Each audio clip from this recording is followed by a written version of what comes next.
You are Locked On Phillies Postcast, part of Locked On Sports Philadelphia, on the Locked On Podcast Network. Your team every day. Hey, welcome into the show, everybody. You're Locked On Sports Philadelphia YouTube channel, Locked On Phillies Postcast. I'm your host, Mark Farzetta. This episode is brought to you by Booking.com. Booking.yeah. The right stay can make you a fan of any city, even your rivals. Go to Booking.com, Booking.yeah, to start your stay today. I'm so glad we have a guest today. Our guest is going to be Connor Thomas, and maybe Connor can talk me off the ledge. Maybe he can push me off the ledge. I don't know. You bookend a series with the Minnesota Twins with ugly, horrendous, hideous losses. And somehow, magically, in the middle of all that, you actually get a nice little win for yourself. Even though it wasn't that great because you didn't even get a win for your starting pitcher in that game with Zach Wheeler. Just like you didn't get a win for Aaron Nola, who pitched 6 innings of one-run baseball today, and you couldn't get him any real run support while he was in the game. And then your defense decides to suck. Thank you, Brandon Marsh. Your bullpen decides to, suck, and you can't close out a victory. And I believe it's the third time in the last 2 starts for Aaron Nola where you surrender 3-run leads. What are we doing here, Philadelphia Phillies? It's mind-numbing. And, part of me, I actually had this thought. During the game. When Aaron Nola went out, and then they had the nice little run there. Orion Kerkering was just terrible at throwing baseballs. Matt Strahm kind of got snake bit there. Again, I blame Brandon Marsh more than anything for that misplay and the 2-run score on that because he should have had that baseball. And I know Brandon Marsh is playing through an injury, and he's a tough guy, and I love that about him, but he needs to be better, and he wasn't better on that particular play. So I'm watching that all unfold, and I'm saying to myself, now watch this get to another starting pitcher. Okay, so Zach Wheeler, 7 scoreless last night. Aaron Nola, 6 innings, 1 run today. Watch this somehow turn into another Gregory Soto win, right? I was thinking about that. I was like, I know baseball is a funny game. I was talking about yesterday. Watch this turn into another Gregory Soto win. And then I thought, Gregory Soto's not going to win 2 games in a row. He was lucky to win the game last night. He had 9 pitches. He threw 2 strikes. He walked a guy, threw a wild pitch, and then got lucky on a bouncer to third base. Unfortunately, Alec Boehm picked. And then today, no luck. No luck whatsoever for Gregory Soto. No luck with Orion Kerkering. No luck with Matt Strahm. And here's the other thing. Gregory Soto, the game-winning hit, it'll go down, as they say, like a line drive in the books, right? He hits a little dribble. There's a little seeing eye grounder just barely up the middle to score the run with 1 out. And also, if you're Rob Thomson, why are you not just throwing up the fingers there, waving the 4 fingers for an intentional walk, set up a double play? Why are you not doing that? I feel like I'm taking crazy pills over here. Anyway, please take me off the ledge here. Connor Thomas joining us right now. Locked On Phillies podcast host. Locked On Phillies podcast. Make sure you guys are liking, subscribing, downloading, and all that fun stuff. Connor Thomas, also 97.5 The Fanatic as well. Connor, hey, how are you, bud? Man, just great. Nothing at all wrong in this world of Philadelphia Phillies baseball, right, Mark? No, not at all. Am I don't know. Are you of the school to talk me off the ledge, talk us off the ledge? Or are you more of the, I'm going to push you off? Where are you lying in all of this, friend? I think we're going to try and stand right here. I'm not going to move you further back from it, but okay. I'm going to try and not move you any closer. Right. My default setting, right, is in the moment you try and take yourself to the largest sample size of the season, which is this team's still amazing. They still are in a great position compared to their peers. Like when we get caught up in just watching the Phillies, it's hard to remember that other teams around baseball have all of these moments happen to them too. And more so because their record is not as good. So that's the perspective that I think we need to have in the back of our minds. But in the front of our minds needs to be the response to this road trip, which has not been Philadelphia Phillies baseball. These 6 games, Pittsburgh, and now this Minnesota series, they've been the first 6 games all year. Not that the Phillies have had rough games, not that they've slumped a little bit.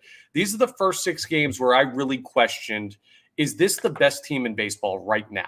Now, they could still be, like in a week and a half, whatever happens at the trade deadline, however they play going forward, they're getting back home against some tough opponents. They got the Guardians. You're going to see the Yankees. Like you got a tough stretch coming up. If they play through that and look really good and win themselves some series, we're going to be right back to where we were. But right now, I'm questioning how this team stacks up against the other best teams in baseball. And right now, it doesn't feel good because I don't feel like you can trust the bullpen very much right now outside of Matt Strahm and Jeff Hoffman.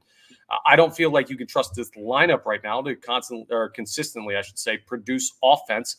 And while the starting pitching has been better, it hasn't paid dividends in the win column. There's too much going wrong with this team that seems to be avoidable if they are a good baseball team. And I'm not saying they're not a good baseball team. I'm saying right now they're not playing like one. And even in previous stretches, I have not been this negative on the Phillies, maybe all year.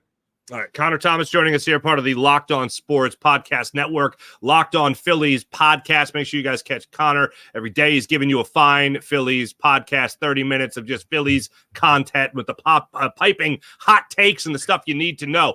Connor, how concerned should I be when it comes to Brandon Marsh and it comes to this injury and it comes to his play that he was unable to make in left center field today? Yeah, it was a miserable misplay. Like, people look at that and say, oh, he's close to the wall. He had to run a long way. They were saying on the TV broadcast that, oh, man, it's a tough play. Carlos Santana hit that ball a long way. Bottom line is, if that ball is not out in that situation, that play needs to be made by a professional left fielder.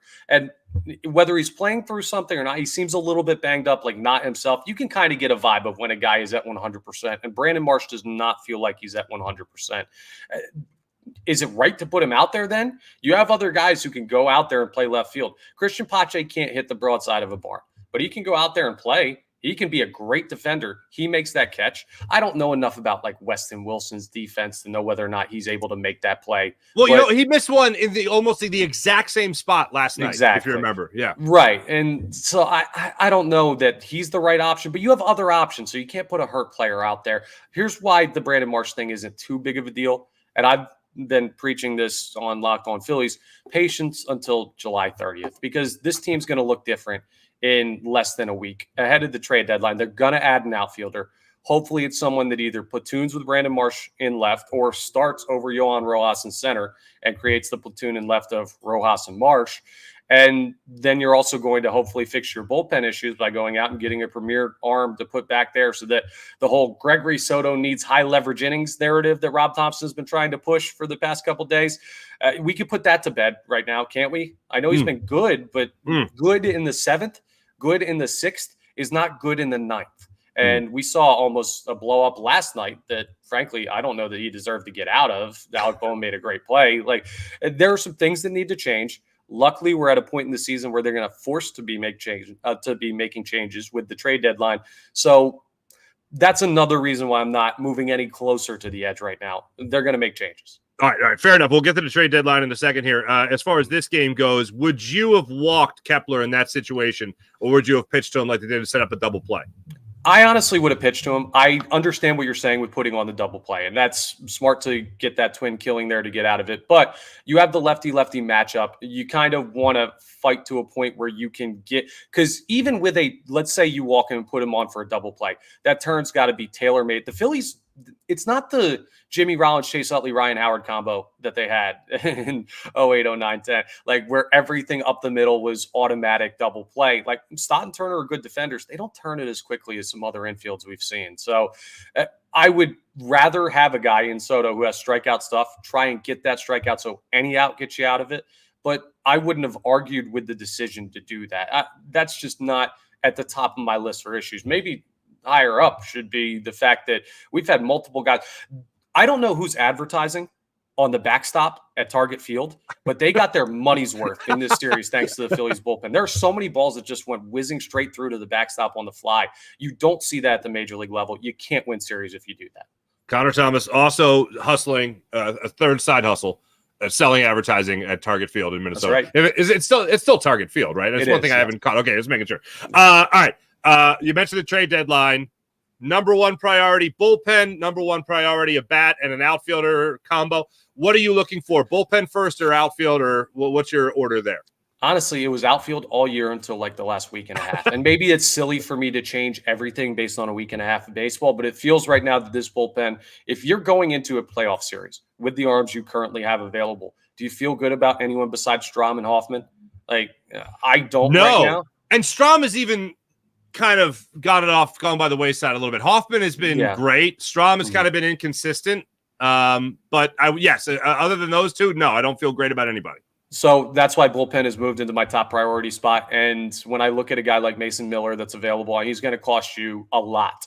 But is it worth it for a guy with team control until 2030, 103, 104 mile an hour fastball, an unhittable breaking ball with that speed, and a guy that could be potentially a starter down the line? He seems like, of all positions, the crown jewel of the trade deadline, including a guy like Tarek Skubal, who could be an American League Cy Young candidate when everything's all said and done. I'd rather have Mason Miller. So that's number one. I don't know how realistic it is that the Phillies do end up getting a guy of that caliber, but if you can get another top level arm in the bullpen, there's no one similar to that, but someone that is an all-star caliber, close to it reliever, that would be higher than outfield. Just because you had 3 infield starters in the all-star game. While the outfield needs help, they can be carried in a way by the infield part of this lineup. The bullpen has no relief coming unless you get 7 innings consistently out of this rotation. And as good as they were at the start of the season, it's not realistic to expect any rotation in this era of baseball with how few innings they let guys throw to continue to give you that. So bullpen's number one for me. All right. If you had to look at an outfielder, is there someone that is the apple of your eyes, someone you would really love Dave Dombrowski to go after at the deadline? I like to fit with Brent Rooker, right-handed bat, a guy that's been tearing the cover off the ball this year with pop. I mean, Luis Robert, he just doesn't feel like a right fit for the price the White Sox are going to want. If I'm going to pay a Juan Soto-like package, or even if they come down for that a little bit, I want the guy to be an ironclad. This team is infinitely better with him. They're better with Robert. I don't know that they're enough better to justify the price. There are other guys out there like Jazz Chisholm. Nice player. I don't know that he elevates you that much. He's a good player. I don't know that he's a great one. Lane Thomas from Washington, he'd be a platoon guy, hits lefties really well, doesn't hit righties very well. So you could add multiple of these guys. Rooker feels like the best fit for the best price. That would be the guy that I want on the Phillies. All right, let me ask you this question. Last thing I got for you here. When it comes to this, I'm going to give 3 big things coming up in the next segment here, and I'll just give them away right now before I explain them even any further. See, tell me what frustrates you the most from this loss today. Is it the offense 2 for 11? Is it the defense with Brandon Marsh making the misplay, or is it the bullpen? What frustrates you the most about this loss today? Man, it's tough. It's not Marsh, because one play doesn't equal innings worth of mistakes. You had a lot of early opportunities in this game to not score just 4 runs, and you didn't cash in on that. But then I see a lot of hits, so that kind of takes the offense out of it. I've got to go with the bullpen. I just think that the base level for a bullpen on a team this good has to be to cut down on these ugly walks. Not being able to find the strike zone as a reliever is just dereliction of duty. You cannot go out there on the mound in a professional game and have as much trouble as Phillies relievers have been having lately, finding not just the strike zone, finding the catcher's mitt. And that is guys coming into the game not ready to go. So I'm going to put that as the number one most frustrating thing about today's loss. All right, real quick. What was that word? Dereliction? Is that what happened just then? Okay. Yep. Dare. All right. I believe it's a real one. I may have created. No, I like it. Where can we hear you? Where can we hear you? Where can we see it? You can hear me on Locked On Phillies Monday through Friday, every day, 30 minutes of great Phillies talk. Like you said, you can subscribe on YouTube, the Locked On Phillies channel. And you can also hear me mornings, 97.5 The Fanatic, if you want to listen to sports talk radio like that. That's my day job, so you can check me out there as well. There we go. Connor Thomas, thanks so much, brother. Appreciate you, man. No problem. See you, Mark. Connor Thomas joining us right there, courtesy of Locked On Sports Phillies podcast every day. Make sure you guys are checking out Connor right over there. When we come back, we will break down 3 big things, and we'll also get your takes on all things Phillies, in particular, losing another series, 3rd straight series loss by your Philadelphia Phillies. Back in a second, Locked On Phillies Postcast. Ladies and gentlemen, you know what is nice? You know what is consistent? Booking.com. Booking.com. Booking.yeah. This episode of Locked On Phillies Postcast is brought to you by Booking.com. Booking.yeah. With summer travel heating up, especially travel for baseball games and through baseball season, it's time to explore those U.S. cities that always secretly, well, you wanted to look at. You wanted to check out. You wanted to see. And yes, I'm even talking about your rival cities. I have used Booking.com to book stays in Atlanta to see Phillies Braves. I've used Booking.com to see Mets Phillies at the Citi Field. I've used it. Loved it. It's fantastic. Go to it every time. It's my go-to travel app. Booking.com, Booking.yeah. With hotels, bed and breakfast, vacation rentals, resorts, and so much more on Booking.com, you might just find your perfect stay, even in your baseball's rival city. Atlanta was okay. It was okay. New York, well, New York's New York. You know what I'm saying? Right stay can make you a fan of any U.S. city, even your rivals. Book today at Booking.com, on site, or on the Booking.com app. Booking.com, Booking.yeah. Prize Picks, America's #1 daily fantasy sports app with over 5 million active members. Prize Picks is the easiest, most exciting way to play daily fantasy sports. Unlike other apps, Prize Picks, it's just you against the numbers at Prize Picks. All you have to do is pick more or less on 2 to 6 player stat projections and watch the winnings roll in. You can now win up to 100 times your money on Prize Picks with as little as 4 correct picks. You can turn $10 into $1,000. Get in on the excitement and win up to 100 times your cash with summer games on Prize Picks. With Prize Picks, you can turn $10 into $1,000 while watching Team USA rack up gold medals this summer. You can make Prize Picks lineups with players across basketball, soccer, tennis, golf, and more in as little as 60 seconds. Just pick more or less on 2 to 6 player stat projections, and you are locked in. Download the Prize Picks app today and use promo code LOCKEDONMLB. That's LOCKEDONMLB for a first deposit match up to $100. That's promo code LOCKEDONMLB on Prize Picks for a deposit match up to $100. Pick more, pick less. It's just that easy with Prize Picks. So you heard me say it. The 3 big things today. Number 1, I'm going to go with the bullpen. Gregory Soto isn't good. Orion Kerkering has not been good. And these are the guys that get the ball in crucial situations. Orion Kerkering was basically put in a position there in the 7th inning to be like, hey, don't be terrible at your job. Okay? He goes out there, full count to Julian. Was up in the count, 0-2, goes full. He ends up striking him out. All right. He worked his way out of it. Very next batter, Castro, 3-2 pitch, throws a fastball away. Another 3-2 count, and he walks him. So now you got to run around first base with 1 out. Leonard goes up there. Again, another 3-2 count. He works another full count. 3 hitters face, 3 full counts. Strikeout, walk. He walks Lanark on a 3-2 sweeper that he misses away. You're now at first and second with 1 out. You have a mound visit. Orion Kerkering then comes out of that mound visit and plunks Buxton right in the old hands there. I was hoping it hit off the bat. It definitely did not because he had to leave the game after it. Buxton was out of the game after that. Orion Kerkering then now has the bases loaded with 1 out. Kerkering out. Strahm comes in. He gets a double play ball. I don't know if he was just late getting the first base or whatever the deal was, but there it was. Get out of it. A grounder from Kepler to the first base side. It goes 5-6 fielder's choice, and they can't get out of it. It goes 4-6 fielder's choice, 3-6 fielder's choice, first to short. Turner throws it back to first, and Strahm's late getting to the bag. They couldn't convert it. So now it's instead of a 4-1 game, it's a 4-2 game.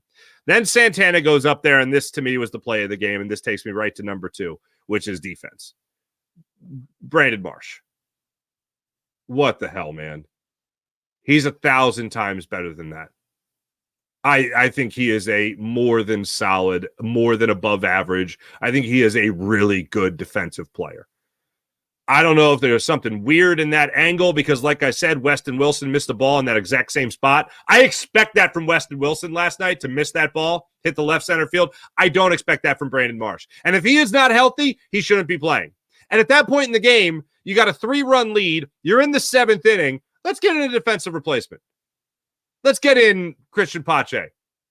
Let's get in the defensive replacement at that point. They don't do it. Brandon Marsh, alligator arms it, essentially. 2-run score. Santana gets credited with a 2-run double. It's now a tie ball game at 4-4. Hoffman does his job in the 8th inning. They go to Soto in the 9th. He hits Lanark. Martin's at the plate. Soto throws his second wild pitch in as many outings. Lanark goes to second. They lay down the sack bunt. He moves to third. They choose to pitch to Kepler. He puts the ball up the middle. Run scores. End of the game. Bullpen, number 1. Defense, number 2. Especially because they should have turned that double play with Matt Strahm in the 7th. And then finally, look, the opportunities were there, obviously, in the beginning part of this game. The Phillies have been struggling to get on base in this series. They finally get on base with some consistency in the early goings of this game, and they can't do anything with it. Schwarber works a leadoff walk on 5 pitches to start off the game. Trea Turner gets a single that puts Schwarber on third base. First and third, nobody out. Harper fouls out to third. Bohm strikes out. Marsh strikes out. Bing, bang, boom. You're out of it. No runs across the plate. Second inning, Nick Castellanos leads things off with a double. He's standing on second base, runner in scoring position, nobody out. You have another runner in scoring position, but nobody out. To start off an inning, Stott lines out to center field. Stubbs works a walk. You have first and second, 1 out. Wild pitch. You get second and third with 1 out. Rojas works a walk after Stubbs works that walk. You get bases loaded, 1 out now. Strike 3, Kyle Schwarber chasing in the dirt. Strike 3, Trea Turner chasing the high fastball away. We're having fun. First 2 innings, you actually do something that you could barely do until the later innings of the first 2 games of this series, and you blow it. Phillies finally get on the board when they were able to tie things up at 1-1. Trea Turner got a home run after Wallner hit a home run in the second inning off of Aaron Nola, made it a 1-0 game. Turner responded in the 5th inning with a home run, an 0-1 fastball that he got up in the zone that he tattooed in the second deck 425 feet to left center field, 1-1 game. Kyle Schwarber breaks out of a huge slump with a 2-run single to make it a 3-1 game in the 6th, but the Phillies should have had more. They should have had more in the early goings. But the stage was set in that 7th inning, and the Phillies came up extremely small. Their defense and their pitching came up extremely small. And for the second straight game, you have a really good start. A great start by Zach Wheeler last night, and then 6 innings, 1 run by Aaron Nola. The only run he gave up was that home run. And you can't get him the victory. You blow. I believe that's, I got to go back and look at the Pittsburgh note, my Pittsburgh notes again, but I'm pretty sure, yeah, the first game back, Nola had 2 separate 3-run leads, or the Phillies had 2 separate 3-run leads, and they couldn't get Nola. Now, Nola was much better today. Unbelievable. Let's see what you guys are saying about this one. What you're liking here. My kingdom for a closer, IBH. Love it. Timothy B. Farzetta, the manager's a moron. If I'm Jeff Hoffman, I requested to get out of here. He's your best bullpen guy, but yet this moron manager refuses to keep his closer, keep him in the closer role. I don't get it. I don't get it. 824 Buzz. This is not a good baseball team. Bullpen is trash. They do not hit when it matters. All the vibes they had are gone. They are not fun to watch. This is a version of the Phillies has no shot at a World Series. I will say every single year for the last 3 years, including this one, they have looked like a team that could win the World Series, but they have also looked like a team that'll choke in the first round. And they were 1 win away from a World Series last year, as we all know, and they were 2 wins away from winning the World Series 2 years ago. So I'm going to go ahead and keep the faith this Phillies team is still going to improve. And this is just that lull part of the season. They better be thankful for the Braves are not as good this year, albeit injuries or otherwise, or they would be in some trouble. Yeah, they would. I agree with that. And yes, just to make it clear, we're not celebrating injuries. We're not celebrating injuries. But the Phillies had an opportunity. What's the last time I looked at the Braves were getting blown out? Yeah, the Braves lost 9-4. Phillies had an opportunity to go up 10 games on the Atlanta Braves, and they blow it. It was all unanswered runs, but solo shot of Nola. Credit to Nola, he is a workhorse. Why isn't Sosa getting a chance? Why was JT benched with a day off tomorrow? because Nola was pitching today and Stubbs has been his catcher. I'm not saying I agree with it. I'm just saying that's what they've done. Oh, wait, Nolan's. Oh, sorry. You literally answered your own question, Spurger King. I apologize. Thank goodness the Eagles training camp has begun. Oh, man, here we go. Eagles started training camp. Push the Phils aside. Maybe Thompson was using one of those 4 fingers picking his nose. It's possible, Frank. Jonathan Harvey. Rob Thomson needs support with judgment. Oh, needs help with judgment. Hope Dabrowski sign a center fielder that can hit a baseball. That'd be fun. Sir Sketchable. What's up, Sir Sketchable? What the fart is going on with these guys? Excellent uses of fart. Marsh and Stott need to hit or sit. Can't defend them anymore. The bullpen was... Look, Marsh is hurt. Get him out of here. Sit him down. You just signed David Dahl again. All right? Not that I am begging to see more of David Dahl. I'm begging for Brandon Marsh to be healthy. Here's one of my theories on Brandon Marsh real quick. Here's a theory on Brandon Marsh. He knows he could potentially be on the hot seat. When it comes to another outfielder joining this team, Brandon Marsh could be an odd man out. Johan Rojas might just be sent down to the minors. Brandon Marsh might get traded. I mean, Johan Rojas could obviously get traded as well, but Brandon Marsh, even knowing that they're looking for another outfielder, that's another somebody coming in to compete with him.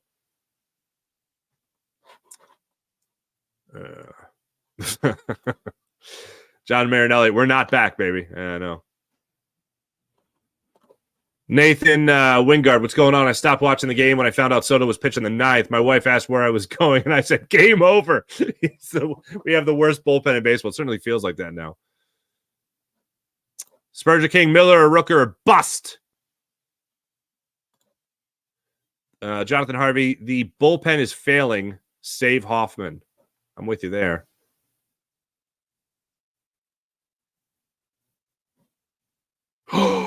Ooh. Matt Forstater, we can get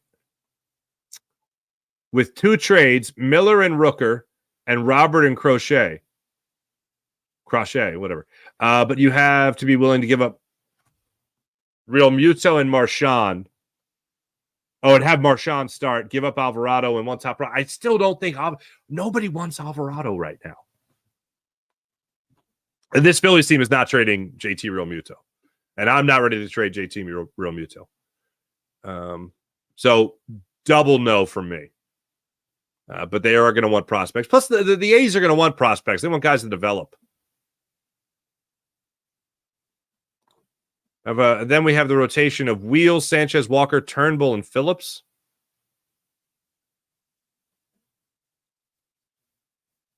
Where are Ranger and Knowles? The bullpen. Matt, you are crazy.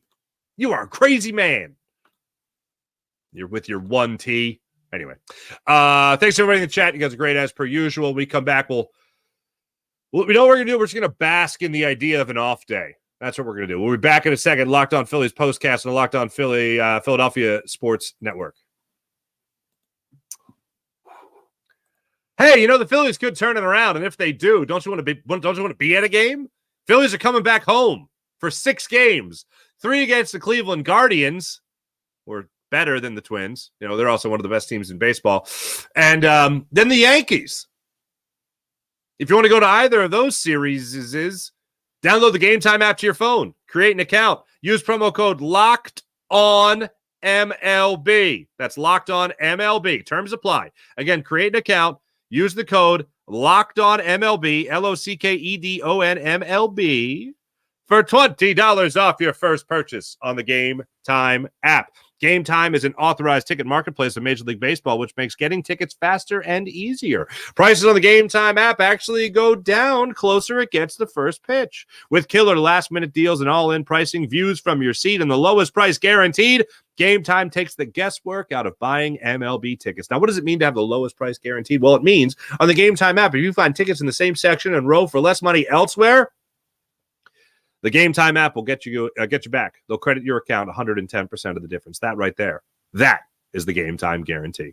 So download the Game Time app. Take the guesswork out of buying MLB tickets with Game Time. Download the Game Time app, create an account, use promo code LOCKEDONMLB for $20 off your first purchase. Terms apply.